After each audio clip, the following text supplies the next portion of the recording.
teaching with Fortnite, but I haven't figured it out yet. Because every time I go to a city, my son play Fortnite. Yeah, I Fortnite, went Fortnite. to Baltimore and they was in there playing that Fortnite, going hard. I tried it. I was pretty good at it. They were surprised, like, dang, you beat it the first time. Cause some of them kids play, they don't actually try to kill nobody.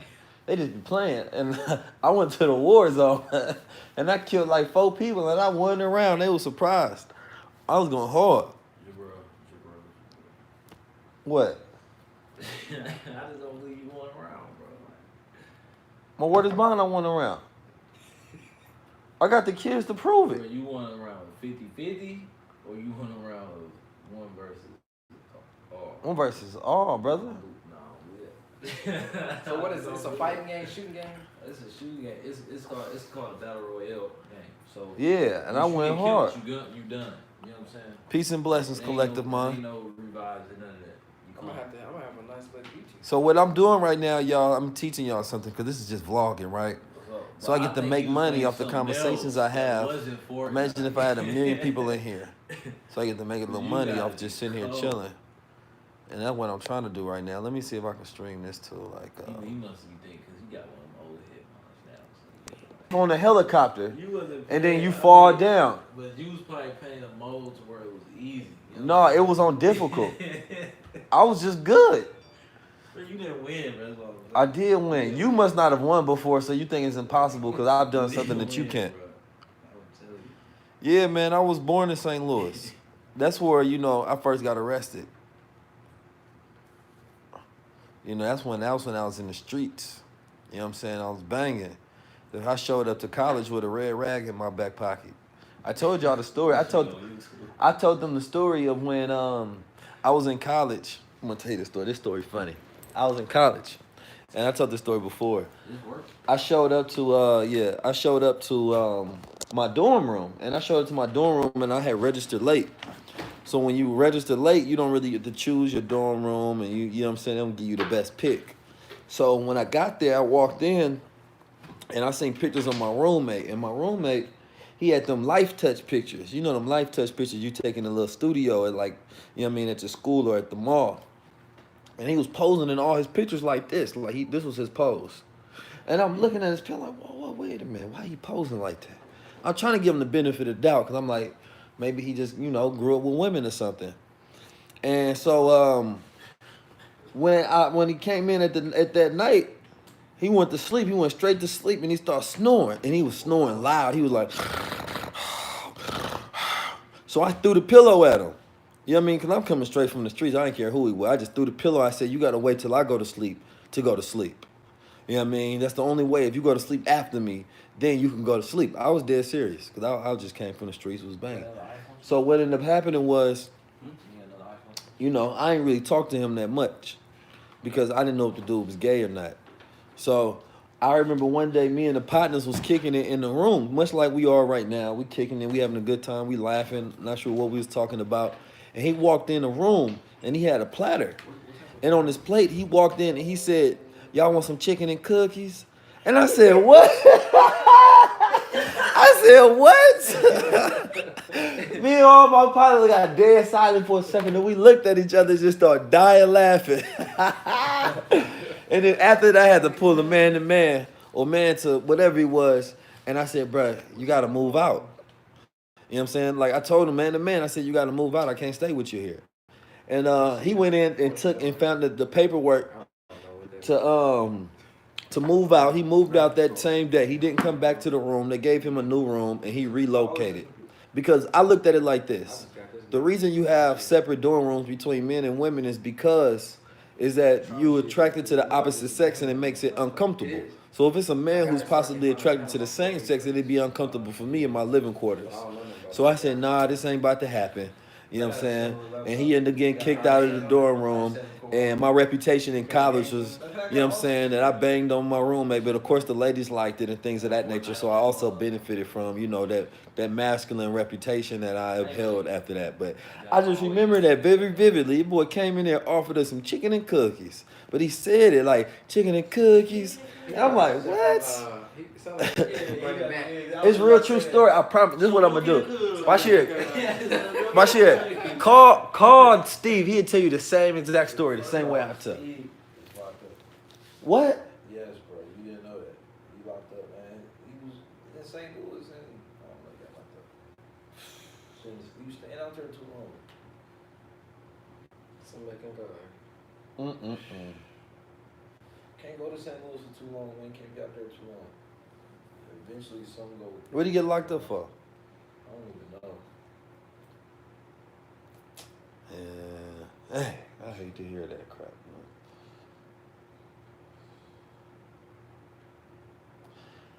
Cause I know he went out there. See, that's why I was telling y'all the story. I don't know if all y'all was there on my live.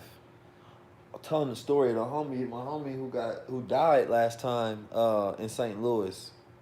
And my bruh Steve went out there and found him under his bed unconscious because he had overdosed on lean. And St. Louis is one of those environments that engulfs you. You know what I mean? Because there's so much negativity and so downtrodden, and the environment has no light and no positivity in it. So when a lot of people go back out in there, they fall back into their influences, and the environment controls them, and it's stronger than their nature of wanting to be righteous. And so 6 months ago, Steve, my bruh, and his cousin was staying with me. And, you know, the whole idea was, you know, my positivity is infectious. If you go be around me, then we put getting you on a whole nother plane of thinking. You know what I mean? Getting you all of the drugs, the illegal activity, whatever you're doing, we figuring out a way to where we can try to get you on that same mindset that I'm on, and where we figuring out ways to build and make money and whatever it is. And, you know, for a while, that's what it was, and that's what we was doing. But, you know, without having the resources to really help people make that transition of change, it's not easy. And so when you hang around the same characters from the older lifestyle, then that paradigm comes back into play, and it becomes your operation of your subconscious mind, and then it controls your conscious behavior. And St. Louis is it's a trap. It's one of the biggest trap cities ever. Ever since I stayed in St. Louis, it was always either number 1 or number 2 on, you know, the highest crime rate or highest murder rate. It was never a break from, you know, anything. So it's always been one of those terrible things, man. And you know, I really feel for St. Louis and the people who out there, because growing up there, man, that's where I first seen people get shot up. That's where I first had my first interrogations with the police. That's when I first had my first cases and having to go to trial and things of that nature. You know what I mean? My first, you know, when I shot at somebody and somebody shot back at me, you know what I mean? Like, so many things happen in St. Louis that I don't wear on my sleeve. You know what I mean? But that is what it is. You know, I just don't wear everything that I've been through. I just aware of it, and I take those experiences and I transmute it into positive action now. You know, but a lot of people don't know and don't have the ability to transmute negativity into positivity. So you remember that day? People don't be believing me when I tell that story. That's why I don't tell my stories. So how the story go? Because I tell the story about the time where I don't know how we didn't get shot. It was a miracle from God. So we was walking down the street, and I'm gonna keep it 100. I used to sell weed. You know what I'm saying? I want to, you know what I'm saying? You gotta hold that thought. No, this is vlogging, brother. You gotta tell the truth when you vlog. I want to get on the Instagram live so you can tell a story. So we can have 2 different episodes to where you telling the story.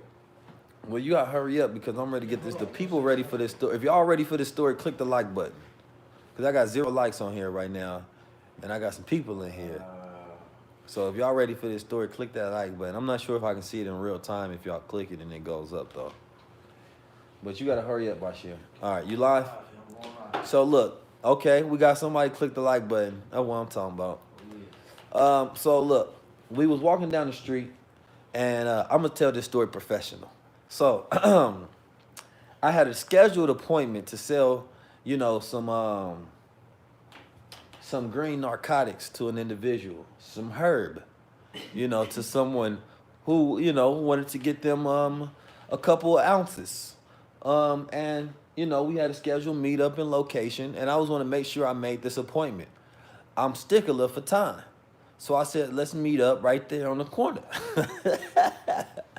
So we met up at the corner for the scheduled appointment that the person made on my phone and left the voice message. I hit him back. Boom. So we going there.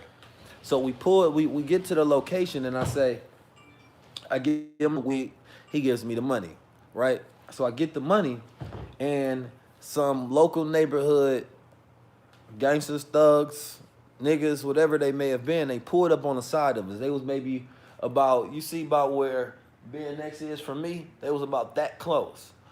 They waved their gun out the car. But you gotta tell them how while I was with you though. Oh yeah, Bashir was there too. You know what I'm saying? Bashir started screaming. No. You know what I'm saying? No, I'm just like. No. He said, ah! I said, relax. We're not going to die. Happened. No, okay, so he didn't scream. None of that happened. He kept his G code. Okay? Bashir was like, y'all not going to kill me. You know what I'm saying? I'm not dying today. Yes, no, he didn't say all that. But remember, we had met up with a girl too. Remember, because she was with us. It was a girl too, huh? Yeah. Yeah. Well, who was that girl? I forgot. It was Yeah. a long time ago. So I was young. So this what happened. Let me get back into my story. So behind us is a fence. You know those big wood fences. And so we didn't have nowhere to run, but there was an alley on the side of us as well. So the guys pulled up in a car. It was like maybe a green car or a black car. And you know what I mean? It was like, what's up, niggas? And then they pulled out the guns and they start shooting. Boom, boom, boom, boom, boom. And I was like, it was so close. I said, oh man, today might be the day. Today might be the day. God called my phone. I said, I'm not trying to answer, Allah. I'm going to stop selling weed. Just one more. I stopped. You know what I'm saying? And so I took off running to the right. Somebody took off running to the left. We got down the street. Everybody started checking themselves for bullet holes. And nobody was hit. I thought bro was a super trapper back in the day when we was young. Man, don't be telling all the story. Relax, man. Dang, he trying to go too far. I thought he was a real trapper. Trapping the knowledge right now. Because every time he'd come in the house like 4 days later or something, like, bro, what you be out there doing? Don't believe the hype, y'all. I was not no kingpin. He was out there. But yeah, man, that day. And you know, that wasn't my first time being shot at. I've been shot at a lot of times in my life. And I'm going to be honest with y'all. Because my parents told me I was a guy at a very young age, I never thought that I was ever going to die. I swear to Allah. I mean, I don't know, people say you're supposed not to swear and stuff like that. But I promise you, every time something happened and we got shot at and we had to run, we had to move, or, you know, there's been time I had shot back. And I just knew that I really had the faith and belief that I'm a God, and it wasn't my time. I just always knew that I had a greater calling than dying on the streets like a dog. And so anytime something happened, I had this confidence, and I've always thought you just gonna talk when I talk. I've always had the belief that I was destined for something else. I swear to God, this has always been my thought process since I was very young until now. And I just always knew that I was destined to fulfill some sort of great legacy in life. And this is something that I've carried as like very strong-heartedly and on my spirit. You know how some people, as you a child, you got these fantastical visions of who you want to be when you grow older. Well, I never grew out of that. You know what I'm saying? Some people forget that when you're younger, you believe in yourself at this masterful rate, and you have, like, you believe you're a superhero. You believe you have godly abilities and strength. I never forgot. I never let society let that die in me.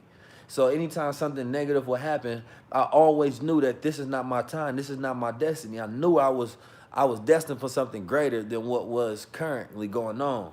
So, and anytime something would happen, I'm getting shot at or whatever, or, you know, the police trying to interrogate me for something, I said, no, this is not it.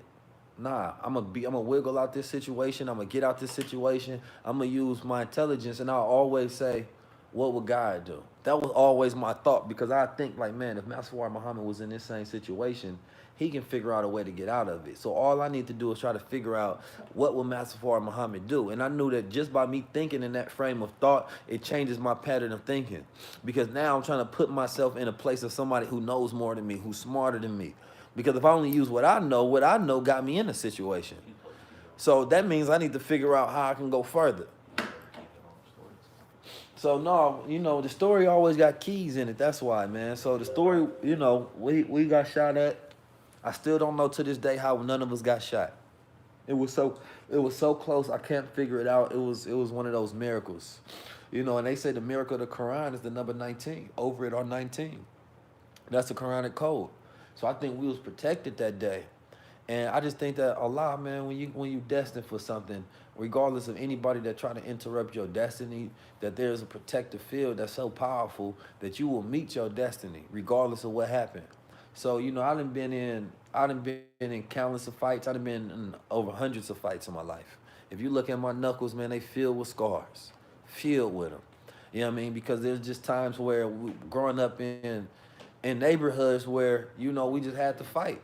You know, you walk down the street, people asking where you from, or people want to sick their brother on you, and it's just something that you got to prove continuously. So when I hear people complaining to me in their comments, complaining to me in the DM about how hard their life is, I don't want to hear that. You know, I respect strength. I don't respect weakness. I respect people who take, you know, what's in their mind and output it into reality. I respect masculinity.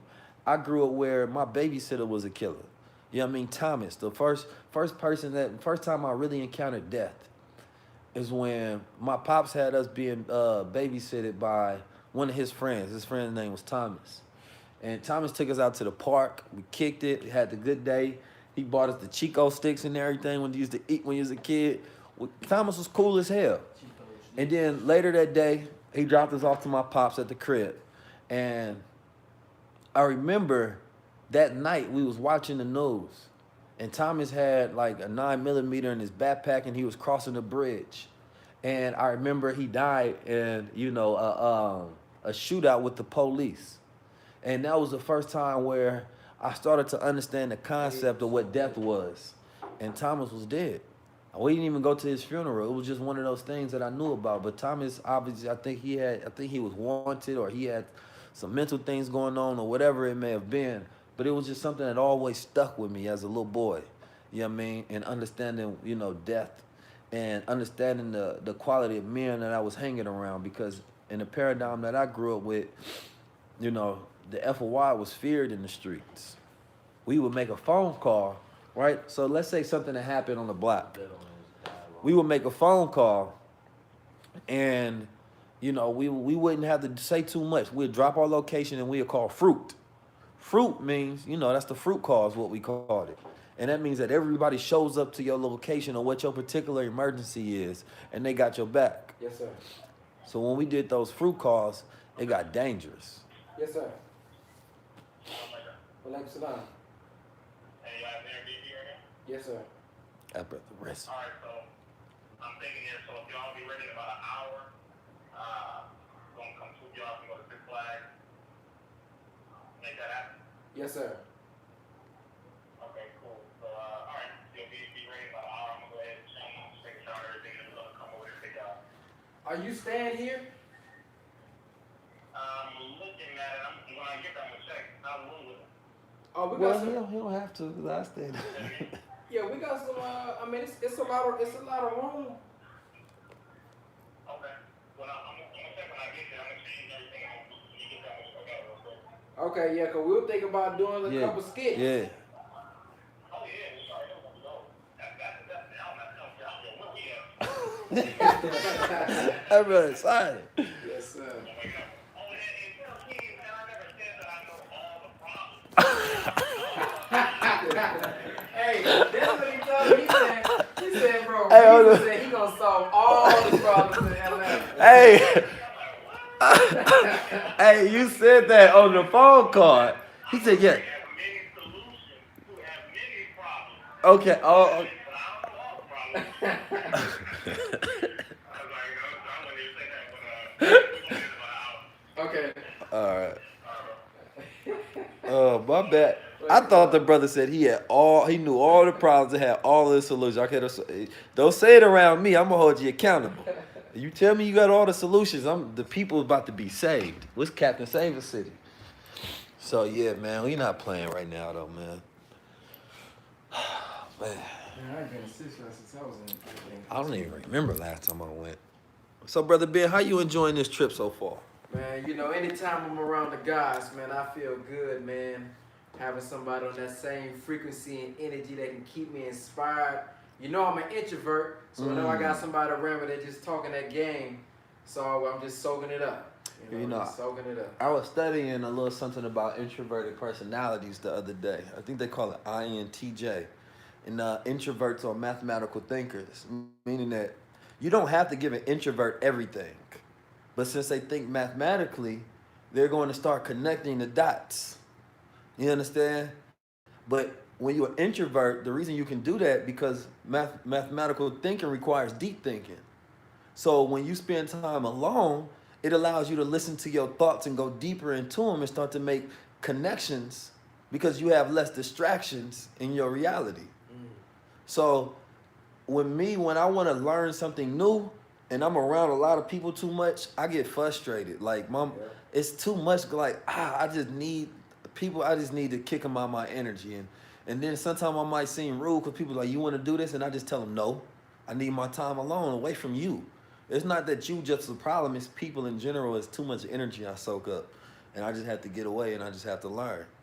And those are two different thinkings for me. It's like once I learned a lot, I can be around people because I'm going to take what I learned and I'm going to give it to them. That's my extrovert. But my introvert is I need my energy to myself. And don't feel bad about it because that's what I need. You know, I know myself too well.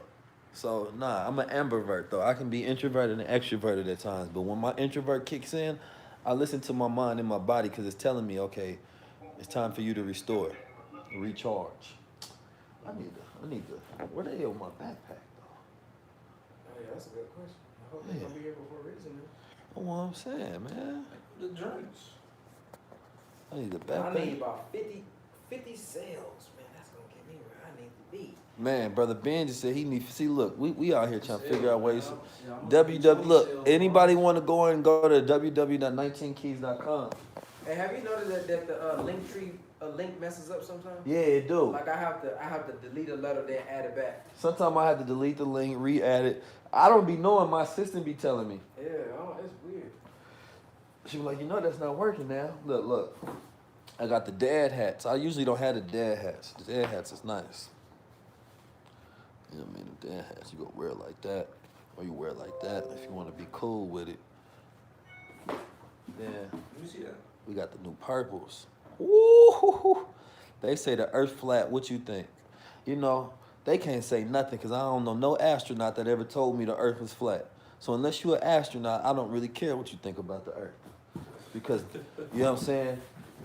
Experience is true knowledge. And ain't nobody I ever spoke to got the experience to tell me the true knowledge. Yeah.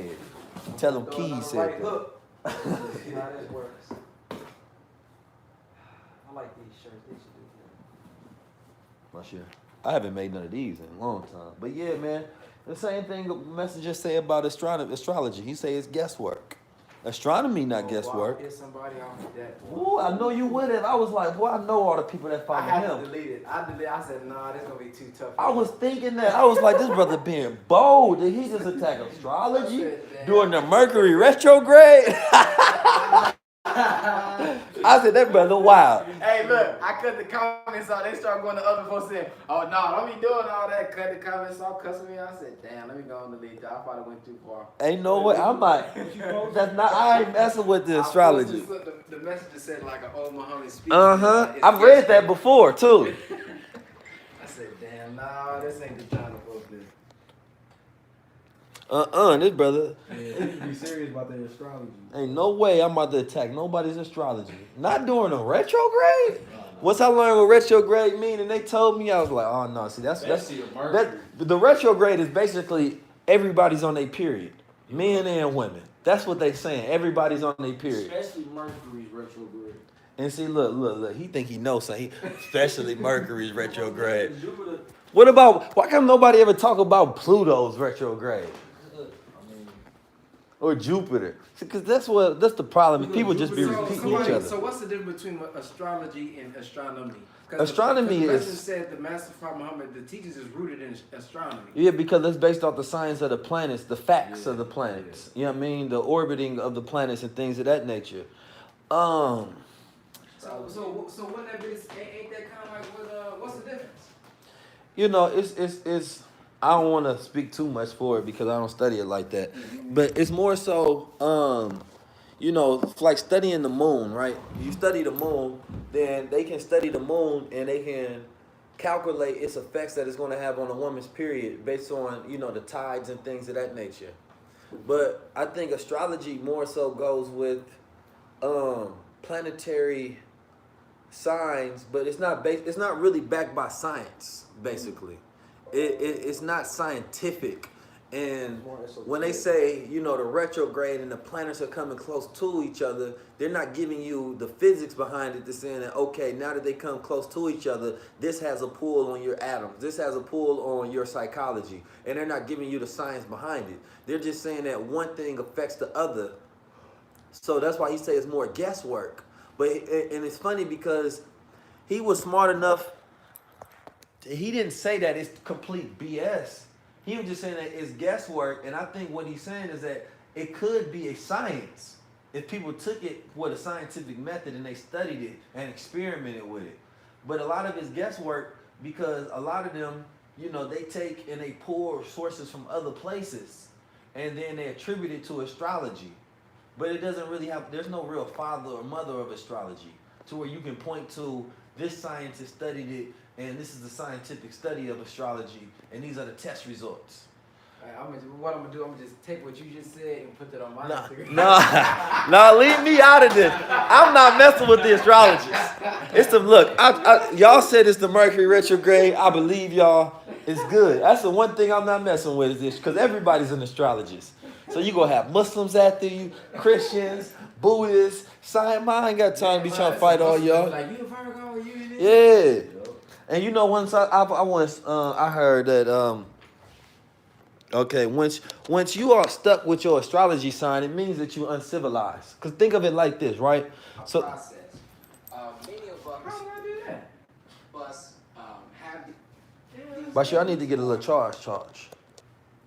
When I was live last night, AKA have these vomiting fever. Let me just get a little bit. When my phone get here, I'm gonna charge yours up. Okay, if I'm pregnant. Oh yeah, I gotta post that. Bro, what was your... BrotherBenX, can he see your truck? Can he see it? Yeah. Yeah, his phone not fully charged. No, mine not. My phone, my thing got a shortage in it, so mine goes in and out.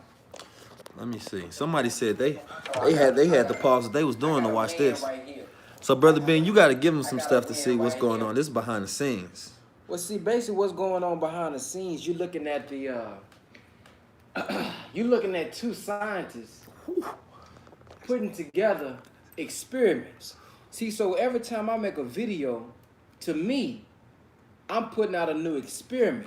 I'm not just putting out a video. I'm putting out a video to see how they gonna respond to this. Are they gonna like it? Are they gonna share it? How does this touch them? See, what many of us don't understand is that we are taught in the Nation of Islam that the gods was writing history 50,000 years in advance. And one of the ways that they was able to do that is they studied the minds of the people so they could tell what was going to happen in the future. So one of the things that I noticed about Facebook, it says these words: what's on your mind? So what I do is I go to Facebook and see what's on their mind, determining what's going to happen in the future. And with me being a doctor, I give them the medicine before they run into it. So that's what I'm doing right now. I'm putting together my little medicine right now. Woo. I was just asking the brother how he was feeling, and he just broke it down. Look, brother, you know, the messenger said we're supposed to study calculus. And I had to look up that. I said, why study calculus? Because when you study calculus, calculus is the study of constant change. And see, we as a people, we don't study change. So as a people, if we study change, then we will have the power over that which changes, which means that we will be able to control the constant rate of change in our future. Don't you know that there's economists and there are scientists who study black people religiously to figure out our habits, our ideas, to figure out the way we live, so that they can capitalize off of it, so that they can manipulate us, so that they can continuously use us? So that if we are not studying ourselves and we're not the scientists of ourselves, then we are only left to the whims of other people's experimentations and their knowledge into what degree of knowledge that they have over us. So it's up to us to study us so that we can control us. Think about that, people. Tap in. Bashir, what you think, man? think it's very powerful in the sense that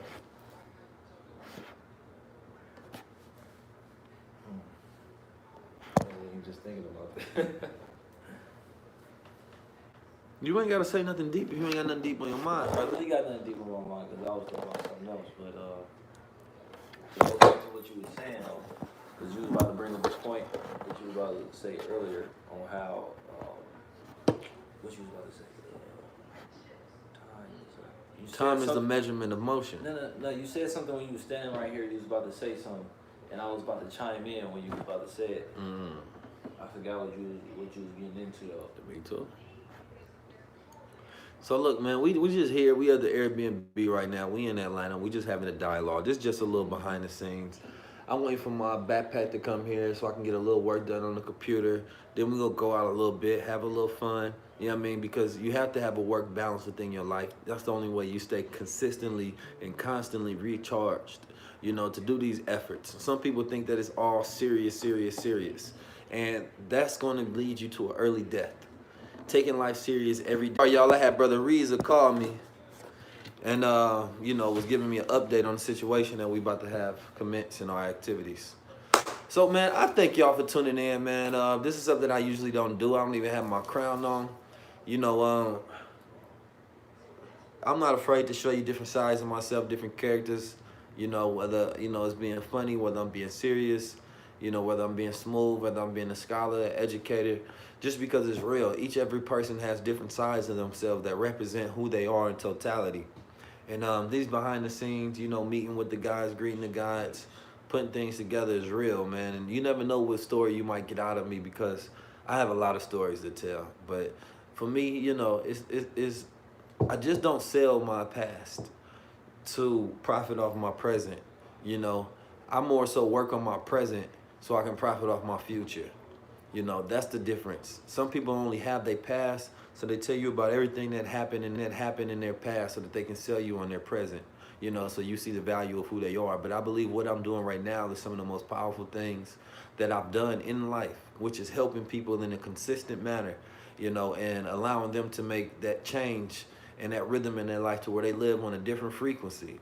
And so I don't have to sell my past because my present is the most important thing going right now. Yo, Shifters Activities, www.19keys.com. Tap in, support the movement, Cashapp, 19 Keys. However you want to support Patreon, become a subscriber of the content. We here, we live, we educate, and we creating keys. We enlightening the world from that dark place that everybody's stuck in. Peace, blessings to the Shifters. Paradigm Activities, we out.